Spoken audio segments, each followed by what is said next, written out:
Saudara-saudari pencinta renungan harian Katolik Gereja Maria Bunda Karmel. Hari ini kita mendengar pengikut Yesus merasa bimbang.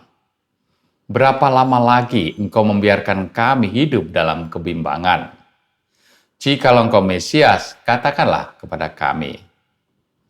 Mereka bimbang karena Yesus menyebut dirinya sebagai Mesias, tetapi sampai saat ini Yesus tidak melakukan apapun untuk membebaskan mereka dari perbudakan bangsa penjajah dan tidak membawa kemakmuran dan kejayaan seperti pernah terjadi saat Israel mengalami kemakmuran ketika Daud dan Salomo menjadi raja mereka. Yesus dengan tegas menjawab kebimbangan mereka. Aku telah mengatakannya kepada kamu, tetapi kamu tidak percaya. Yesus tidak menyembunyikan dirinya sebagai Mesias. Jika Yesus dengan terus terang mengatakan dirinya sebagai Mesias, tetapi orang banyak yang mendengarkannya tidak percaya atau ragu-ragu, maka tentu ada ketidaksamaan pemahaman mengenai makna Mesias.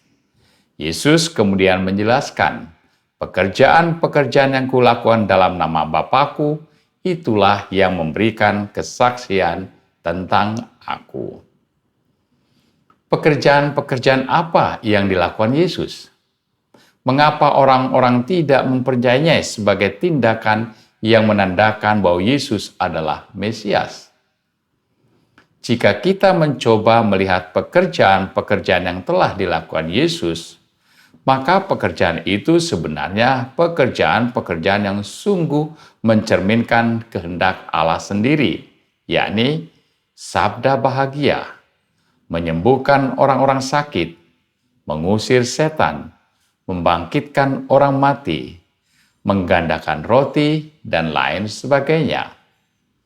Tindakan-tindakan Yesus itu hanya bisa dilakukan oleh mereka yang dekat dengan Allah atau memiliki kuasa dari Allah.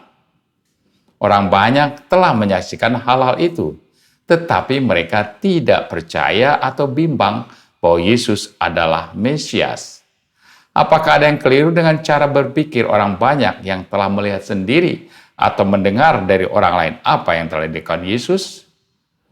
Rupa-rupanya, orang banyak meskipun menyaksikan apa yang telah Yesus lakukan bagi orang banyak, tetapi itu tidak cukup membuktikan bagi mereka bahwa Yesus adalah Mesias.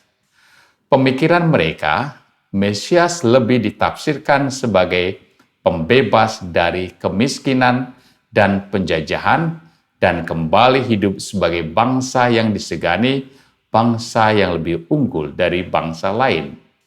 Mesias adalah pembawa kemakmuran, hidup berkelimpahan materi dan terpandang. Itulah yang menjadi tanda bahwa seseorang pantas menyebut dirinya Mesias.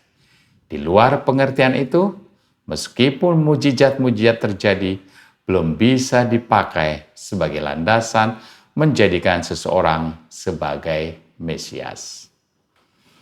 Paham Mesias sebagai pemberi kemakmuran, penjamin keamanan dan kejayaan, kiranya bukan hanya sampai pada sosok Mesias saja, tetapi saat ini dalam kehidupan sekarang juga dikenakan pada Allah.